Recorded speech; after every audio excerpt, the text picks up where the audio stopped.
Hello, welcome to the Chirp YouTube channel. My name is Christy. I am your friendly online speech-language pathologist and specialist in children's communication development, including behavior, because behavior is a type of communication. Today is the last video in our Inclusion for Neurodiverse Children series. And this video, as you can see from the title, is about getting professionals involved as soon as possible as you are trying to figure out this child that you would like to include in your programming. I think most of us want all children to feel welcome, and we want their families to also feel like their children are welcome. I think a huge blessing as a parent would be if my child, though a little quirky, or perhaps having some behavior challenges, or not making friends very easily, or not communicating as effectively as some other kids do, if my child were able to be included and loved by people other than my immediate family. That is something I strive really hard to show in the programs where I work. We love your kids. Now, I understand that not everyone is equally equipped to manage behaviors, teach communication, really understand these children who are not developing typically. You don't have to be fully equipped in order to provide some good care. A lot of this is also up to the family members because they can't throw a child into a program that is unprepared and expect their child to thrive, and expect you, as perhaps a person who is not trained, not a special educator. It is unreasonable for parents to expect you to be fully prepared and equipped. So don't feel bad if this has happened to you. It has happened to me on quite a few occasions that a parent will show up, drop a kid off, and not tell us anything. And the hope is that their child will do fine. But children rarely do fine if they don't have the skills to function at the level that other children do. We need to support them.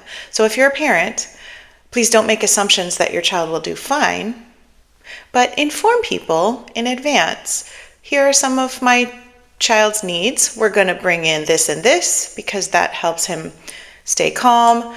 She's going to have a communication book with her so that she can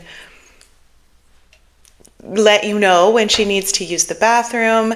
Would it be okay if we took a picture of some of the equipment in this gymnastics room so that you can point to this equipment when it's time to transfer to that event? Preparing in advance takes a lot of time and it can be annoying, but it's going to help our children be more successful. So that was a little side message to any family members who might be watching. To you who are providing the programming, I wish to say, it's not your fault if you're not prepared. It's not your fault that you are not fully equipped. This is not your field. Your field is gymnastics or swimming or doing Sunday school. It's not knowing how to manage every developmental delay that exists. So don't feel bad. There's a little encouragement for you. And wherever possible, if you want to make kids and families feel welcome, a good idea is to get professionals involved. So if a family comes to you and says, our daughter Jessica has an autism spectrum disorder and she would really like to join your swimming class, can we somehow make that happen? You're going to want to ask some questions. You're going to want to ask, what should I know about Jessica? What is she working on in school? What is she working on at home? How does she communicate? If she is upset, how will I notice and what can I do? And hopefully in a swimming class, it will be a little easier because usually, at least in my experience, families stay there And so if there's a problem, the family can intervene.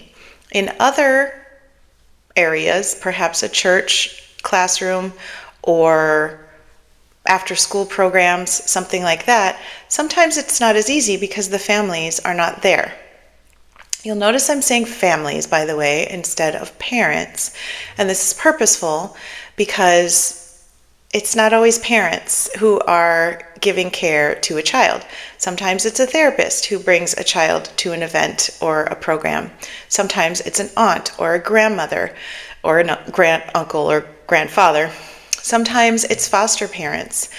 And I think we need to be more flexible in the way that we talk about caregivers, because it makes caregivers feel accepted as something different from a parent. But also, children then don't feel like they're defective because they're not there with their biological parents. Once again, another little bonus message for you in this video. You're welcome. Now, how do we get professionals involved? After we've asked questions of the family to try to get a baseline, I'll put some of those questions in the box down below. You can copy them and print them out if you like, so that you have sort of a basic idea of how this child is going to be able to function in your program, especially because you know your program and you can see if this child is going to have special difficulties in certain areas of your program. You know, if the kids in your program need to request things and this child is nonverbal, you're going to need another way for the child to do that. So you're going to need to figure out how the child does that in other programs or at home. Once you know what the capabilities are of this child at this time and what the child is working on, this is a good time to ask if perhaps you can have either a family member or a therapist come to sessions with the child, at least at the beginning. This is a great idea because almost every event that a child goes to has elements of communication, sensory elements, and elements of social interaction.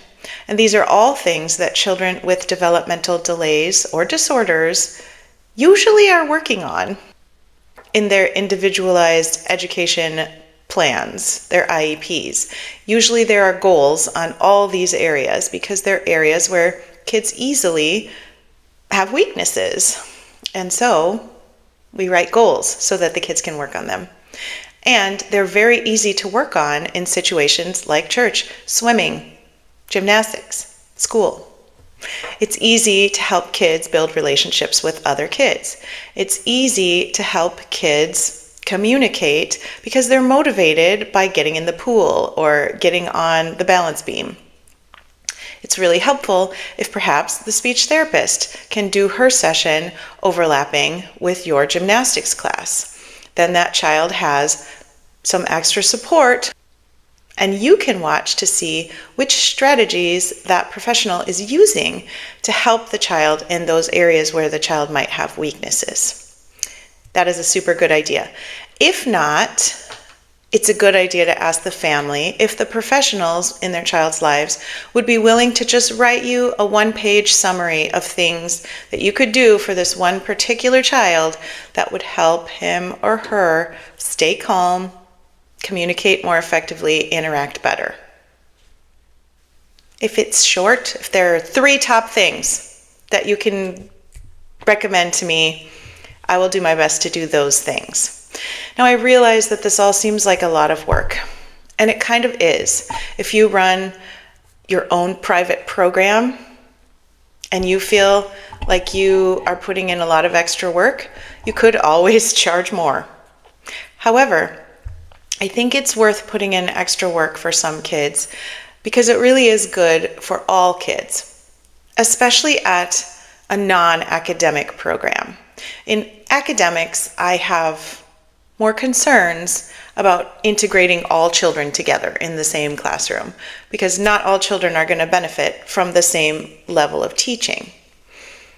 If you are really advanced compared to the subject matter and the level, you're not getting enough out of that lesson.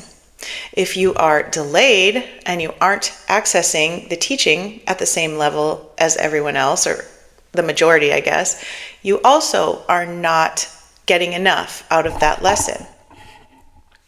So I think we need to teach academics in different ways at different times to different kids, because kids are different. However, in non-academic subjects, it's a really good idea to include kids of all abilities, because this is where we're learning compassion and understanding and the ability to see something from someone else's perspective. We can teach the rest of our students also, as I mentioned in that video, that we all are working on different things. We are all imperfect humans who have goals of becoming better humans. And Casey may be working on communicating what she needs, and Jennifer is working on being kinder to peers or welcoming people who are different from her. But we all have goals. We all have things we need to be changing about ourselves, about our abilities, about our character. And so this is a good time to teach that lesson. That's very good for all children to be learning, and adults. The last thing I would like to mention in this video is that if you cannot get a professional in your program, if the families don't really know any information or don't give you any information, keep in mind that this is not always malicious. It's because families don't have the information they need either, and they feel unprepared to prepare other people for their child. For example, if there are too many families who don't notice the symptoms of a developmental delay very early, and once again, kind of make assumptions that their child will catch up. And when their child doesn't catch up, it's very late in the game that their child gets any sort of diagnosis or any sort of help to overcome those delays. That's not great for the kid or the family or for anyone else who works with the kid, but those parents who don't have a foundation of understanding their child's abilities, especially compared to other children, are not going to be a great resource for you either, because they don't know enough to share anything helpful with you. And if there are children who aren't diagnosed, even though perhaps they should have been by now, those families are also not going to be a great help to you, because they don't notice yet, or they haven't addressed yet, that their child has some additional needs. In this case, you're going to have to prep yourself. And I brought some resources with me to this video to hopefully support you in that. The first one is understanding your child's sensory signals. Doesn't have to be your child. It could be someone else's child too. This is fantastic because it has a list of lots of different sensory behaviors. Let me go to the index here. I don't know if you can see these sensory behaviors. This is just one page. And there are many pages. So, for example, loves to hang upside down off of things. Loud or unexpected sounds are startling or cause fear. Always carries a special object wherever they go. There are many different sensory signals that a child can give you that you don't recognize as sensory signals. But when you take a quick browse through this book, you will recognize them as sensory signals, and then each one has the sensory explanation for why the child is probably doing that, and ideas to help the child that shows that behavior. This is a fantastic book, and I have put a link to it in the box below this video, as usual. There are tons of links down there, so go down there. If you don't know how to find that box, go down under the video, look down there, click on More Info, and a box will open up with much info for you, and you will be overjoyed. The next book I recommend is one I recommend all the time. It's always in the box below the video, and it is Visual Strategies for Improving Communication. It is kind of a big book, but the writing is really large. The type is large, and it has lots of examples of ways to communicate visually with kids, ways to communicate successfully with kids who have difficulties with auditory processing, so incoming language, receptive language, but also how to help kids communicate expressively, language coming out of them. We need to use more visuals, as I explained in that video, because our kids, their first language is visual. It's not verbal. This is a great book. Of course, there's always me. I am your friendly online speech-language pathologist and specialist in children's communication development, including behavior. So, if you are having a problem, if you have a child in a program that you're running and you see a behavior, you're not sure what to do about it, maybe the family doesn't know or you don't have a good enough relationship with the family to ask, you can't find any professionals nearby, leave me a note. Leave a comment in the box. Ask me a question. You can also go to my website where you can find my email address if you want to keep things just between us, and you can send me an email and I will do what I can to point you in the right direction with resources or strategies. That's my job, and hopefully I can make your job easier by doing my job. Thank you for being here today. It's been delightful to go through this series with you. Don't hesitate to subscribe and come back again, because I will be back for you with a new video and a new series, and it's going to be fun. I hope you have a great day. Thanks for being here. Bye.